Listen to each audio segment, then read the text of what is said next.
Memang konstitusi Kiai harus gitu lah tamud dan ainaika.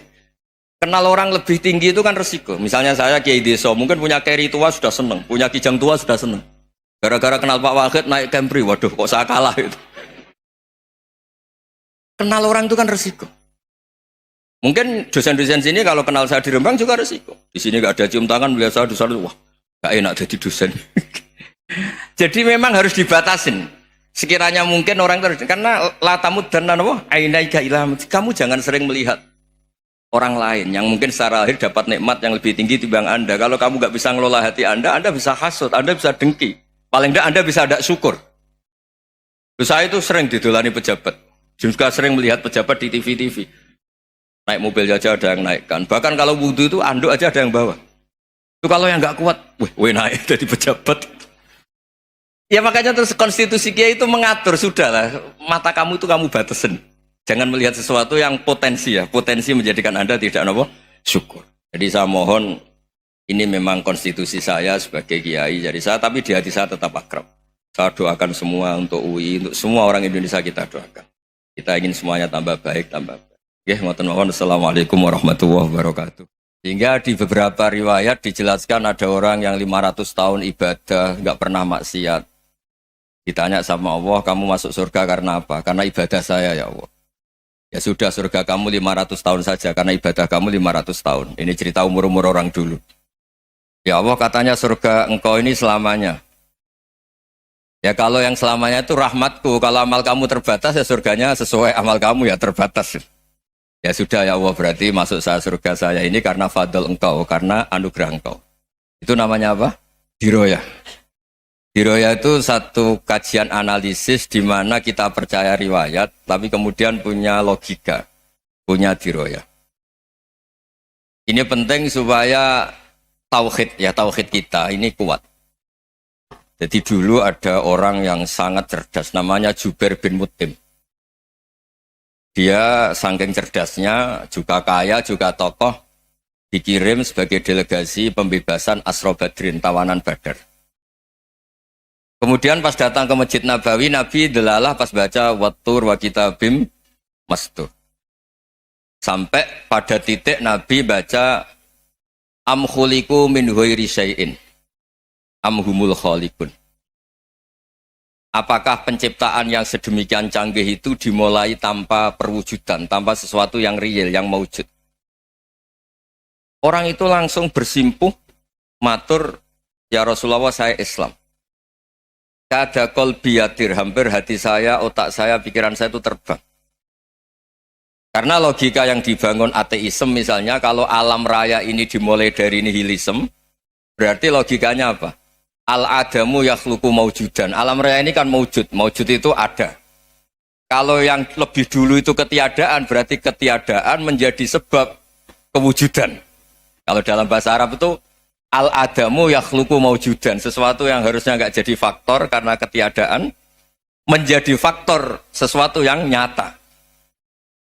Itu kan nggak masuk akal. Ya, kalau alam raya ini ada al-adam sing yasbiku maujudan, berarti alam raya ini al-adamu yakhluqu maujudan, sesuatu yang tidak ada menciptakan yang ada. Dengan logika itu terus kita ngaji, diajari sama guru-guru kita, sifat dasar Allah itu maujud. Wallahu maujudun qadimun. Terus masuk. Yang harus distatuskan pertama dari Allah itu apa? Maujud, wujud. Karena dengan wujud ini layak menjadi penyebab adanya alam raya ini. Sehingga ketika kita menolak faham nihilisme atau ateisme, faham tanpa Tuhan, tanpa pencipta awal, kita punya diroyah. Bahwa tidak mungkin ketiadaan ini menjadi sebab perwujudan alam raya ini.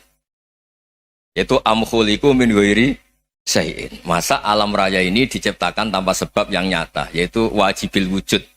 Siapa itu? Allah Subhanahu wa ta'ala. Begitu juga menyangkut sholawat. Orang boleh beda pendapat tentang redaksi sholawat. Ada yang sholli ala Muhammad, ala Sayyidina Muhammad, Nabi Muhammad. Monggo lah, masalah redaksi saja. Tapi setelah dianalisis, Nabi itu Pak Rektor, jadi Nabi setelah Nabi Isa saking dihormatinya sampai dituhankan. Juga jadi Nabi yang ada cerita masih hangat, orang Yahudi itu bunuh Nabi. Jadi yang satu mendudukkan Nabi sedemikian tinggi sampai kayak Tuhan, yang satu menjatuhkan Nabi sedemikian rendah sampai dibunuh. Kayak apa susahnya jadi Nabi Muhammad SAW. Kemudian dengan gampang Hadaddin agama ini bikin syariat yang bernama sholawat. Redaksinya monggo lah sesuai tradisi masing-masing. Allahumma sholli ala Muhammad, Allahumma sholli ala Sayyidina Muhammad, ala Nabiyina Muhammad, monggo lah. Tapi yang jelas redaksi ini kalau didiroyah dikaji, Allahumma itu Tuhan, Tuhan itu pemberi. Wa Muhammadun wa in jalla qadruh abdun min ibadi. Muhammad apapun tinggi derajatnya tetap berstatus hamba. Sehingga agama ini terjaga oleh syihotus sholawat. Agama ini terjaga oleh redaksi sholawat. Yaitu Allah tetap pemberi sebagai Tuhan yang enggak tersaingi, la syarikalah. Rasulullah Muhammad wa in jalla qadruh, apapun prestasinya, bisa mi'raj, bisa apa saja, tetap seorang hamba yang butuh muhtajun ila rahmatih. Jika redaksi Allahumma sholli ala Muhammad ini mengukuhkan yang Tuhan tetap Tuhan, hamba pilihan tetap hamba pilihan. Tentu dengan redaksi ini kemudian kita mendudukkan Nabi benar-benar posisi terhormat. Yaitu orang yang paling berhak dapat askat tahiyat, mendapat penghormatan Allah paling tinggi, yaitu Rasulullah Muhammad SAW. Dan itu diulang-ulang oleh Allah. Subhanalladzi asra bi'abdi. Status hamba ini diulang-ulang. Lagi-lagi ini bernama diroyah. Bernama apa? Contoh ketiga misalnya fihi ayatum bayinatum maqamu Ibrahim. Dulu orang Yahudi itu ada diskusi masif. Syaratnya Nabi itu mbah-mbahnya harus Nabi, harus keturunan Nabi. Kemudian semua Nabi rata-rata di Palestina, di Syam. Lalu Muhammadnya asal-usulnya dari mana? Tahu-tahu orang Arab kok Nabi, padahal orang Arab itu dulu jahiliyah. Walhasil terus diceritakan, bukti Muhammad ini turunan Ibrahim adalah ada jejak kaki Nabi Ibrahim di dekat apa? Ka'bah. Fihi ayatum bayinatum maqamu Ibrahim. Kalau Nabi Ibrahim pernah di Mekah, artinya beliau pernah meninggalkan turunan yang di Mekah. Itu bernama Nabiuna Muhammadun sallallahu alaihi wasallam. Itu disebut fihi ayatum bayinatum maqamu Ibrahim. Nah, itu namanya diroyah. Diroyah itu satu perilaku keseharian kita beragama, kemudian tahu logikanya. Yang keempat misalnya, mangkana yu'minu billahi wal yaumil akhir fal yukrim apa? Jaro. Orang yang iman karena Allah dan Rasul, maka memuliakan tetangganya. Andaikan pakai hukum sosial, tentu kalau tetangga kita baik, kita baik. Kalau kurang baik, kok kurang penggawean kan gitu. Tapi dulu itu pernah ada seorang ulama itu dibully ya, dikerjain sama anak muda tetangganya. Pak Kiai datang ke rumah saya, orang ini datang.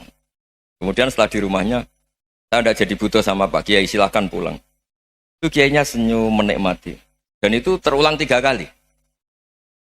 Dibully seperti itu, dikerjain terulang 3 kali. Lalu tetap Kiainya tuh asik, seneng sekali. Lama-lama muda ini tanya, kenapa engkau tidak tersinggung? Padahal saya kerjain sampai 3 kali. Tak undang, terus tak suruh pulang, tak undang, tak suruh pulang. Kata Kiai tadi, yang memerintahkan baik sama tetangga itu Allah. Jadi saya nikmati ketika bisa baik sama Anda. Tidak ada urusannya dengan perilaku Anda yang menolak saya. Nah itu terus kita tahu, memang motifnya kita baik sama tangga karena iman sama Allah dan Rasul, bukan hukum kompensasi sosial.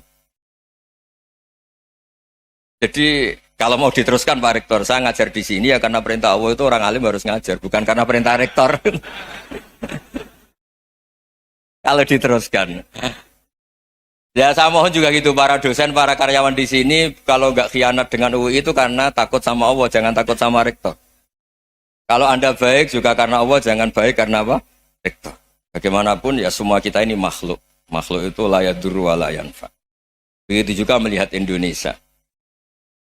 Melihat saya ini kan ikut di UI itu lama sekali, ikut sama Profesor Zeni, dari Profesor Zeni nulis tafsir. Mungkin Pak Hersoyo tahu banyak, dulu Pak Lutfi ya tahu banyak. Tapi saya memang nggak pernah terbuka karena ya memang nggak ingin sebenarnya. Kondisi ini kondisi darurat. Sehingga saya tahu cara berpikir Profesor Zaini, ya tahu komitmen beliau pada UI. Dan pendiri UI memang ya banyak yang dari tokoh NU, Muhammadiyah, dari tokoh-tokoh ormas yang lain memang didirikan banyak orang. Hingga UI memang nggak milik ormas apa tertentu. Dari satu sisi memang baik, nggak dikuasai ormas tertentu. Tapi nanti kalau keterusan ya nggak berbentuk. Ya sudahlah dikelola saja. Sambil-sambil jelas, sambil-sambil kadang nggak jelas. Yang penting ikhlas tadi. Karena kalau terlalu asobia itu jadi repot. Kita ini yang nekuni fikih itu tahu. Kalau tidak kuno itu madhabnya Hanafi. Kuno itu madhabnya Syafi'i. Tahu-tahu seakan-akan Imam Syafi'i itu NU, Imam Abu Hanifah itu Muhammadiyah.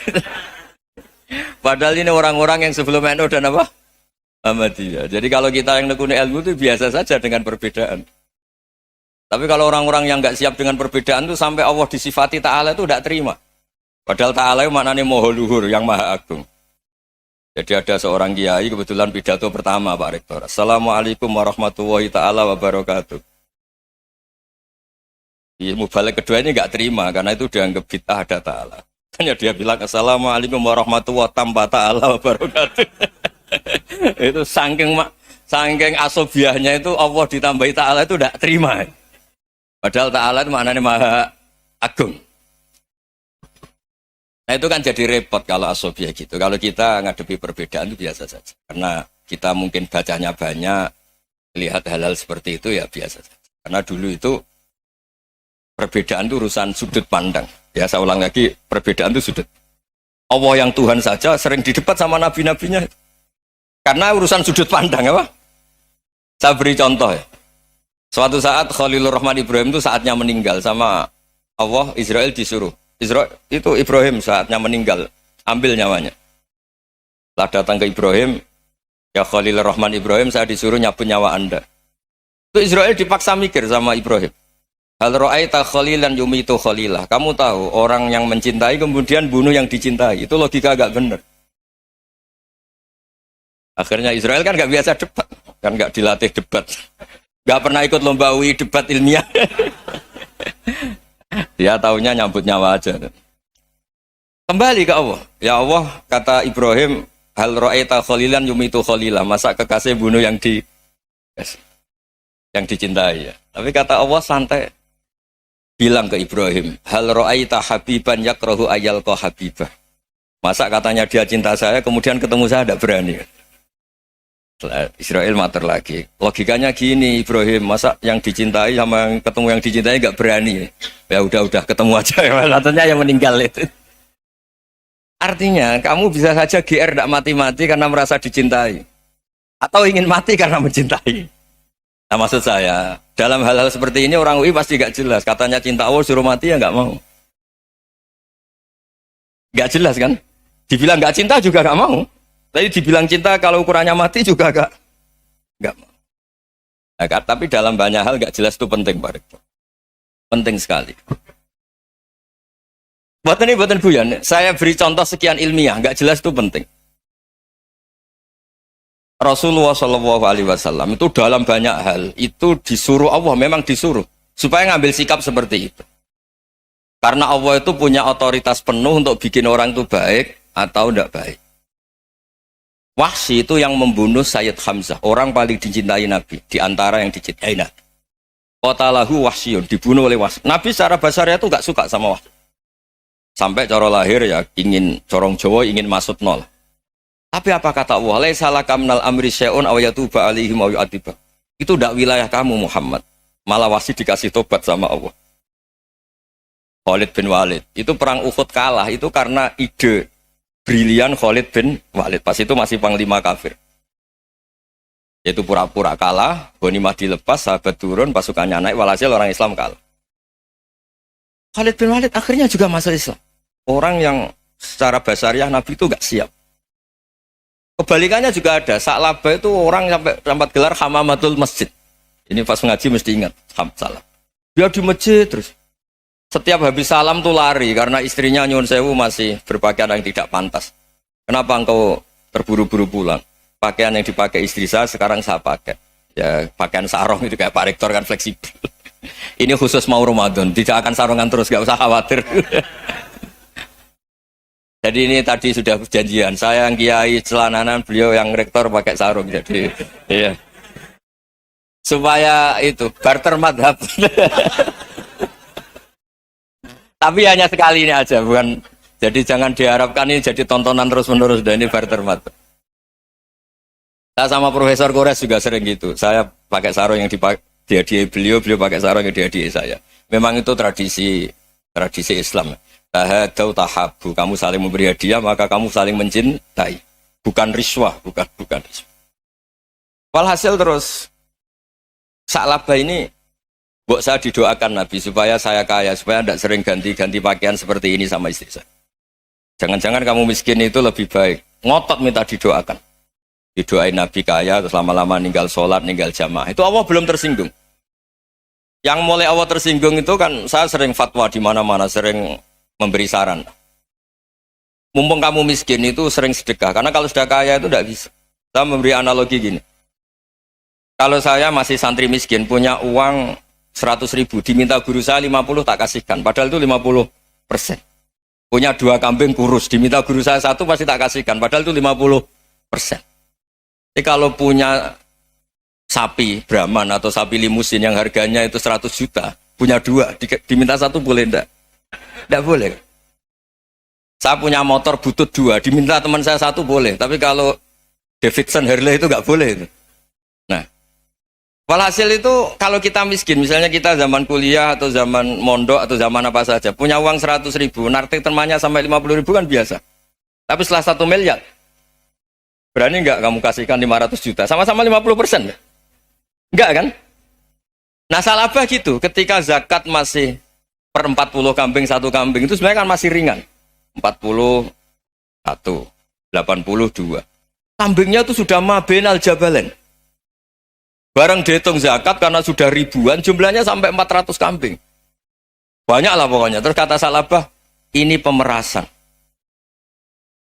Karena jumlahnya besar. Allah tersinggung karena nabinya dianggap narik zakat itu dianggap khorat, dianggap pemeras. Allah tersinggung kemudian fa'aqobahum nifakon fi qulubihim ila yaumil. Dia ditegur munafik. Semenjak itu terus tadi kembali gak jelas tadi. Barkohnya gak jelas itu menjadi orang tuh bijak. Ini sekarang nakal, jangan-jangan nanti jadi orang baik. Yang sekarang baik, jangan-jangan suatu saat jadi tidak baik. Semua orang introspeksi. Gak ada jaminan kalau kita sekarang baik akan baik terus. Gak ada jaminan kalau kita sekarang buruk akan buruk terus. Sehingga terus banyak kiai-kiai bijak itu memang lahirnya gak tegas. Tapi gak tegas itu yang menjadikan bijak. Karena sama-sama mungkin. Itu yang disebut laisa laka minal amri syai'un aw yatuba alaihim wa yu'adzibum. Itu tidak wilayah kamu. Ketika Allah mengomentari orang munafik juga wa yu'adzibal munafiqina insya'a aw yatub. Bisa saja ada yang disiksa, bisa saja ada yang dikasih tobat. Karena pola yang kita analisis itu semuanya menurut kita. Bukan menurut kemaslahatan orang apa? Banyak. Saya punya sekian contoh cerita. Orang yang sowan kiai baik-baik, mungkin bawa gula atau salam tempel, tidak tahu lah. Itu tidak mesti jadi wali. Tapi Kalijogo yang kenal Sunan Bonang, itu kenalnya itu karena ingin begal. malah jadi wali. Tapi tidak usah dicoba. Umar itu nyari Nabi itu mau dibunuh. Tapi malah tobat jadi orang baik. Jadi ini penting ngaji ya, supaya tidak tegas itu, tidak jelas itu kadang baik. Nah termasuk saya juga termasuk dia yang milih tidak jelas. Saya sering gojlok ini, Fajar Hadili ini murid-murid saya sering saya gojlok. Kalau semua sistem pendidikan kayak kampus, kayak UII, kayak UIN semuanya, itu sistem yang bagus karena tertib, jam kuliahnya jelas, mata kuliahnya jelas. Kalau di pesantren itu Pak Arso itu gak tertib, tapi justru itu enak ketemu di jalan orang berani tanya. Nah ini kalau mbak-mbak misalnya menstruasi, mau belajar haid nunggu semester berapa baru tahu. Itu bisa sekian tahun gak sholat karena nunggu pelajarannya baru diterangkan. Mau haji juga gitu, nunggu mata pelajaran haji. Kalau nggak jamnya, nggak mau dosennya ngajarin. Nah, kalau kiai kan enggak, ketemu di jalan tanya, dijawab. Jam berapa juga dijawab. Artinya Indonesia itu berkah, ada sistem kampus yang tertib. Ya semoga termasuk tertib gajinya. Tapi tertib gajinya itu juga sebenarnya rugi. Saya sering ada pegawai negeri Gus, tolong doain saya jadi PNS enak jadi. Gajinya tetap. Kata saya nggak mau kalau gaji saya tetap. Kok bisa Gus? Enak tiap bulan mesti dapat gaji. Kalau tetap nggak naik-naik kata saya. Kalau kiai gajinya nggak tetap, tapi di atas yang tetap kata saya. Artinya Indonesia itu berkah. Kalau semuanya pakai sistem pendidikan setertib ini, orang mau tanya khaid ya nunggu pelajaran khaid. Bab haji ya nunggu pelajaran haji. Tapi kalau ketemu kiai itu enggak. Ya pokoknya saya pernah di pasar, Gus mau tanya. Tanya apa? Anak saya keluar darah terus gini-gini. Padahal biasanya khaid hanya 7 hari gini-gini. Ya sudah kembalikan ke biasanya, rudat ilal adat. Itu enggak usah sowan ke rumah. Juga enggak registrasi dulu, enggak daftar dulu. Ya ini tidak nyindir cerita saja. Supaya ini bukti koalisi beneran. Jadi saya yang kiai nggak tertib jam, koalisi sama yang tertib jam. Jadi kalau semuanya sistem kampus, nanti pertanyaan itu tidak bisa on time, tidak bisa setiap saat. Makanya Indonesia itu berkah. Kiai-kiai yang alim yang di jalan-jalan banyak. Juga kiai yang di kampus dokter-dokter fikih banyak. Yang nekuni ilmu umum ya banyak. Macam-macam. Itu masalah itu kalau saling mengadili itu baru masalah. Misalnya kiai ngeluh nggak enak jadi kiai tidak punya gaji tetap, yang dosen ngeluh nggak dicium tangannya. Karena memang unik Indonesia itu. Kalau guru fikih kok dosen itu tetap nggak dicium tangannya. Karena pikirannya anak-anak itu wong sudah bayar disuruh nyium. Itu kayak di alam sadar tuh gitu. Kalau kiai itu kan anak-anak gak bayar itu. Ya opanya cium tangan itu. Makanya kalau kiai tidak keramat bisa mati karena cium tangannya doang itu bisa mati itu kiainya. Ya ini cerita. Supaya saling menghormati saling menghormati. Jadi kalau makanya itu pakar-pakar akhlak ya, pakar-pakar etika peradaban. Itu tertampar betul ketika Nabi urusan ilmu itu mengabaikan itu kalau sudah urusan ilmu. Misalnya begini, ada urusan ilmu, ada mbak-mbak cantik atau ibu-ibu cantik.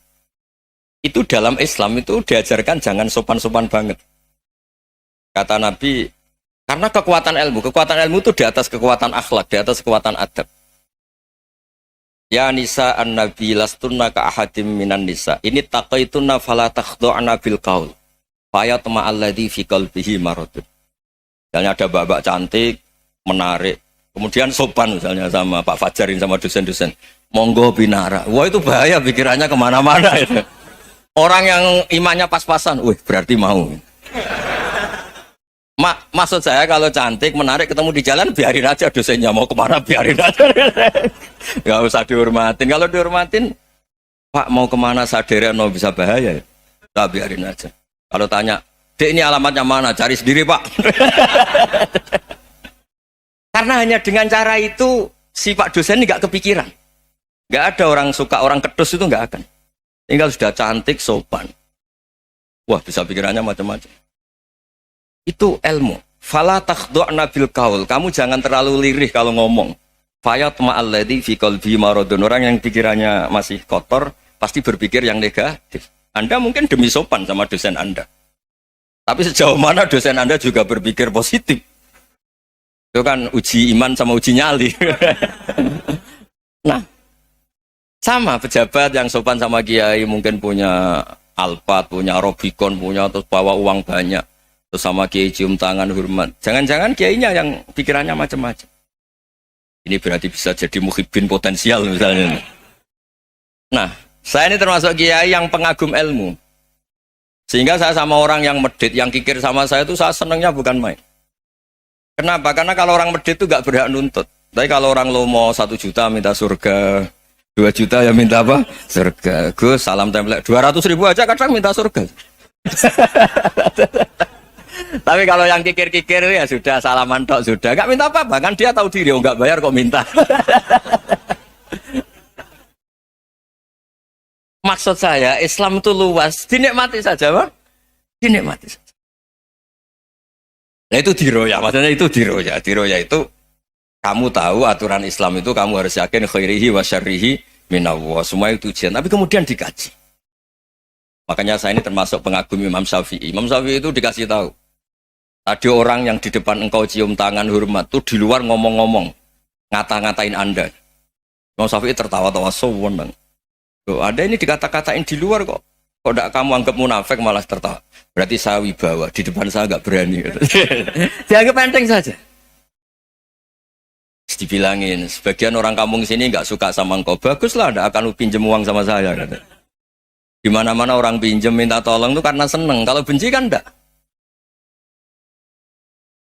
Intinya dianggap enteng saja. Yang terjadi di dunia itu semuanya dianggap enteng saja. Man asa ilaika faqat atlakoka. Yang berburuk sama kamu itu membebaskan kamu. Coba kalau akrab, titip. Ya misalnya akrab sama Pak Fajar. Bilangkan ke Pak Rektor, sangkap tuh jadi guru tetap atau apa, kan ribet. Kalau tidak cocok kan nggak minta apa-apa. Makanya hati-hati Pak Rektor sama yang akrab-akrab itu. Itu dulu saya juga nggak paham. Di antara wasiat Bapak yang sering diulang-ulang tuh itu. Suatu saat kamu jadi kiai, ngelola orang nggak seneng tuh gampang. Sudah, situ orang lain. Tapi kalau ngelola orang orang seneng tuh repot. Mintanya aneh-aneh. 100.000 aja minta surga. Hanya teman tenis saja minta naik jabatan. Intinya itu ya sudahlah dikelola. Yang seneng ya berkah, mungkin teman berjuang, teman diskusi. Yang nggak seneng ya berkah, karena ini tidak minta macam-macam, tidak seneng. Nah itu namanya diroya. Diroya itu satu kajian keilmuan yang menjadikan kita ini nyaman dengan riwayat-riwayat, panduan-panduan dari Rasulullah Shallallahu Alaihi Wasallam kayak tadi. Kenapa sih tentang baik sama tetangga, baik sama tamu? Hitung-hitungannya itu mangkana yu'minu billahi wal yaumil akhir. Saya pernah dicium sama orang miskin yang akut, miskin betul.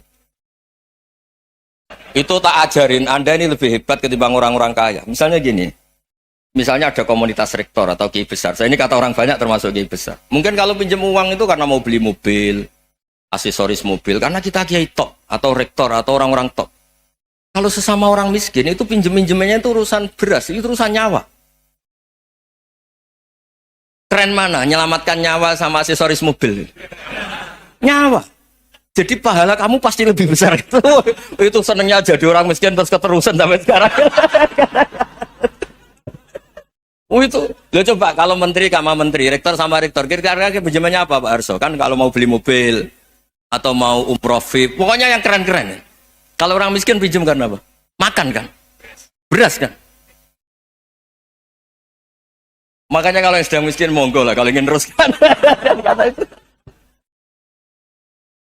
Maksud saya Islam itu seenak itu. Islam itu segampang itu. Sudahlah yang sedang miskin ya keren. Karena sekali sosial itu urusannya apa? Nyawa. Tapi kalau miskin semua ya Indonesia bisa tutup kan.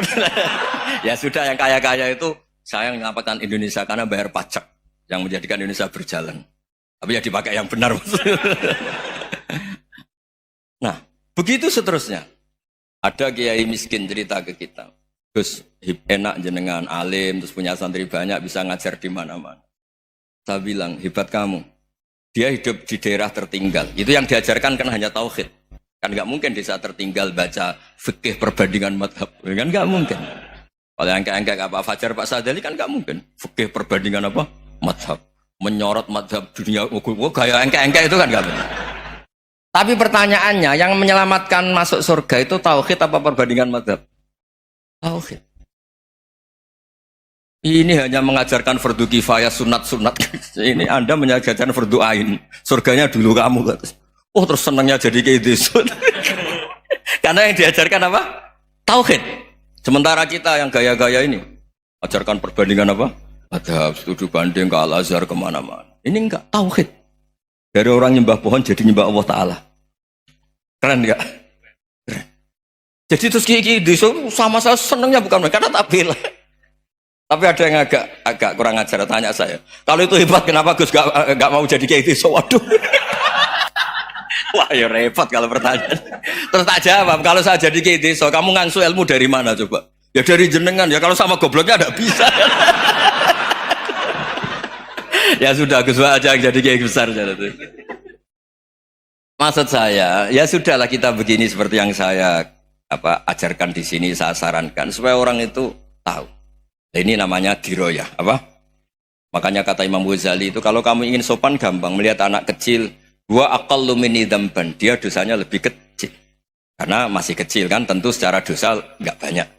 Kalau melihat orang yang tua, wa aktsaru minni ibadatan, dia tentu ibadahnya lebih banyak karena umurnya lebih banyak.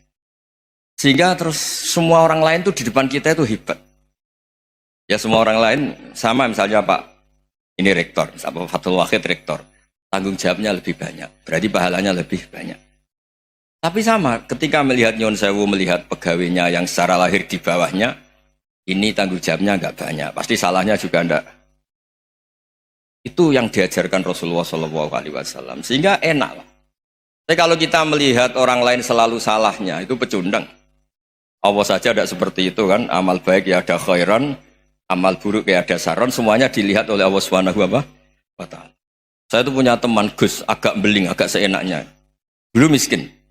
Wah itu seenaknya betul. Kayak kenal Tuhan sudah. Tak tanya, kenapa kamu seenaknya? 1 bulan tuh labanya bisa 200 juta sampai 500, sampai 1 miliar. Saya itu Gus, setelah duha itu perkembangannya bagus.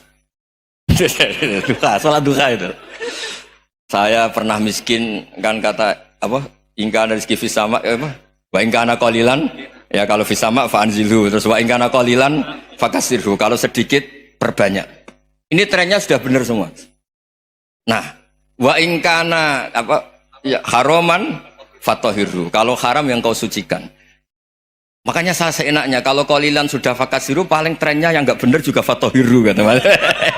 Dia yakin kalau yang nggak benar-benar sudah disucikan Allah, karena yang lain-lain sudah.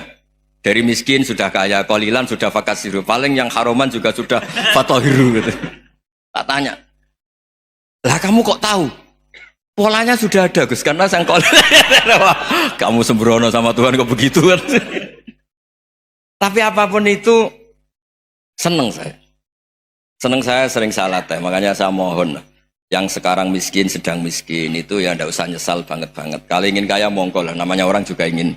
Ya, tapi Anda harus bangga.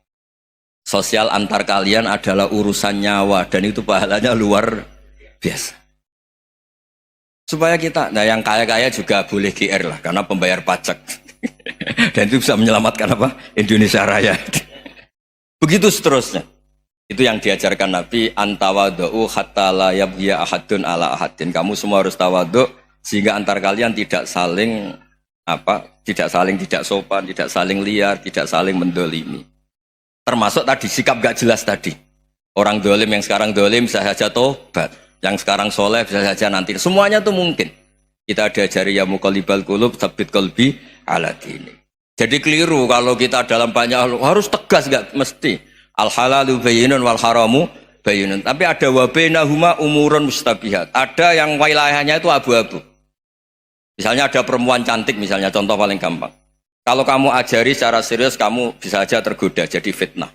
Tapi kalau orang soleh gak berani ngajarin, kemudian digunakan orang fasik, malah menjadi orang nakal, kita juga tanggung jawab.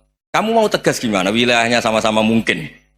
Wilayahnya sama-sama mungkin. Yang dekat pejabat mungkin terkontaminasi KKN. Tapi kalau pejabat gak dekati orang soleh, punya perilaku yang gak soleh, yang repot juga Indonesia kan? Nah hal-hal seperti itu kita tidak perlu ngambil sikap. Maksudnya gak usah ngambil sikap, ya kita buktikan kalau milih satu madhab, kita buktikan semuanya lebih baik, semuanya lebih bermanfaat, semuanya lebih berperadaban. Karena nggak bisa dihindari wabena humain.